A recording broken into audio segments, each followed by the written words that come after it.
Tell us about why you joined the Right to Roam campaign. The more that I recognise that actually the majority of our issues with wildlife decline were down to the actions of a very individual few. It's not politicians or government. It's the people that own the land and work on the land. And I was like, I think we need to have a conversation to these people and call that out. So basically I actually just got in touch with Guy Shrubsole to talk to him about how nature conservation, the loss of our wildlife, is directly linked to right to roam. Tell us about the Right to Roam. When the enclosures happened as land was enclosed in England, it was no longer within community ownership and care. So a third of England used to be common land. So all communities in and around land who lived in the countryside, as it was, would work off the land. They would take food from it. They would graze their animals. It was a common place that you could live a subsistence lifestyle off the land. But because it was in commons and belonged to everybody, there is this natural way of understanding the care of it, because you don't want to be the person that's destroying it. There is this way of understanding, it's not mine, it's not yours, it's ours. It's all of ours, and it kind of can't be owned because it's common land, which is an understanding that, all, I would say, Indigenous communities have this same understanding. Land cannot be owned. We are of it, and it is, wildness. And it's still cultivated and it's still managed, but it cannot be owned. And it was the move towards property ownership and exclusion that meant that landowners, if you owned it, you have the right then to destroy it, to take resource from it. Nature is a resource. White supremacy again. White man is supreme. Nature is less than. It's there to take from. And so my understanding was that actually, I don't think we can fix the problems in this country at all without a fundamental cultural shift in how we see landowners and their right to destroy. And the first step is to at least have the right to walk on it. And so that 60 million people in England have the right to at least go and see the destruction that they're doing. And when that starts getting exposed, we'll start understanding our rights should and ought to be more. And a right to roam is just a good, achievable first step. What would you say to those arguing for land and property ownership rights over the right to roam? I would say to the people that support property ownership and exclusion, first of all, 5% of England is made up by gardens. And I think we can have a system that people don't go into your gardens. Okay. And then we've got the other 95%. In order to sustain the deeply unequal system that we've currently got, it requires an amount of brainwashing for the public to be in support of this kind of ownership. And in order to believe that myth, you kind of then have to support it when other people do have money. Just, it's this idea that if you think it's wrong and someone pays £30 million for an estate, it's like this idea that if you didn't support that, then they would come and take your stuff as well. And it's like, it's not comparable. You can't compare a quarter of an acre small garden or not having a garden to having 2,000 acres in an estate. And, land that was been paid for by the colonial project. How does this relate to the difference between permissions versus rights? Yeah, the previous landowner gave permissive access.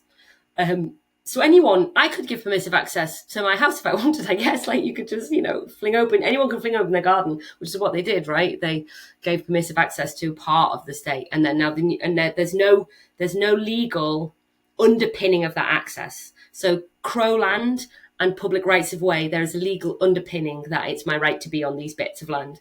There was none on that bit of the estate, and the owner did. So the new owners they've got a right to be able to exclude, because that's the system we have, which is why as a campaign we support rights-based access, so that the whim of one rich landowner can't take away my rights. Because at the moment our system is based on where there is permissive access, it's up to, more often than not, an older white man who gets to just take the rug from under us. This is what happened with Alexander Darwin and Dartmoor.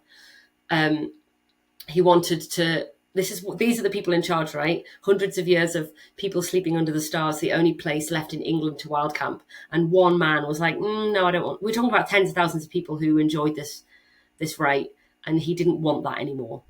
That's who we're putting our access to land in the hands of, unless we have a rights-based system.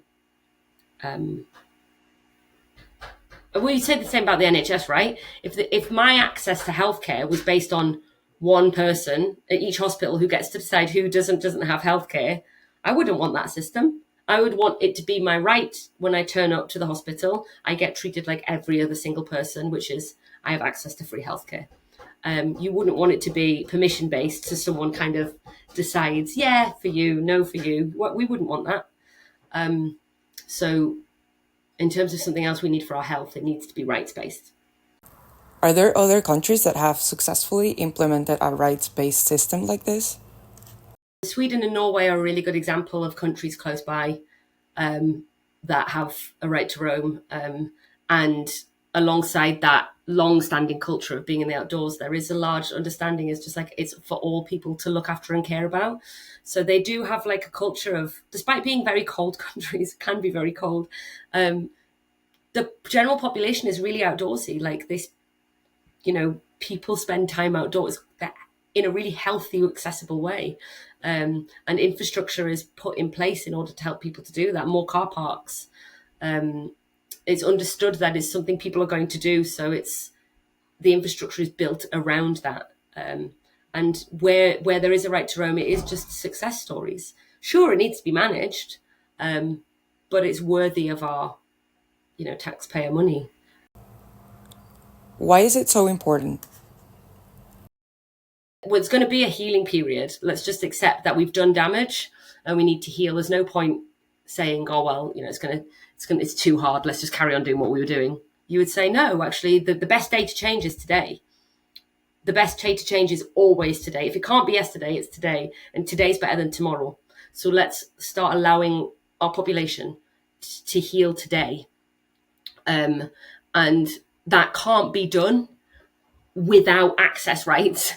You can't expect our nation, 60 million people, to learn about how to do a campfire, how to camp responsibly, not to litter, where to go. You can't teach people that without the rights alongside it.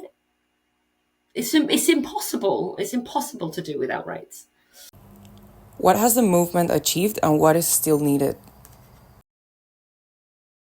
The main win of the campaign so far in terms of like what we can celebrate is the fact that access is being discussed. So changing access law and rights is being discussed within government. I think what's really important this year in particular, I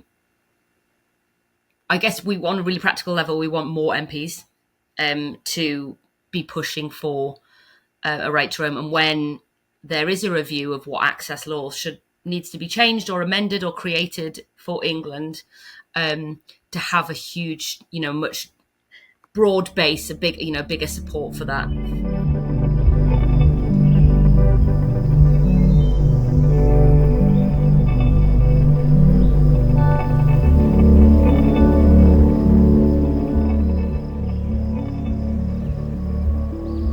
Thanks for tuning in to Rewild Yourselves in Conversation series. To learn more about the inspiring Rewild Yourself champions and for more ways to find your wild, visit rewildyourself.com or join the conversation on Instagram at rewildyourself.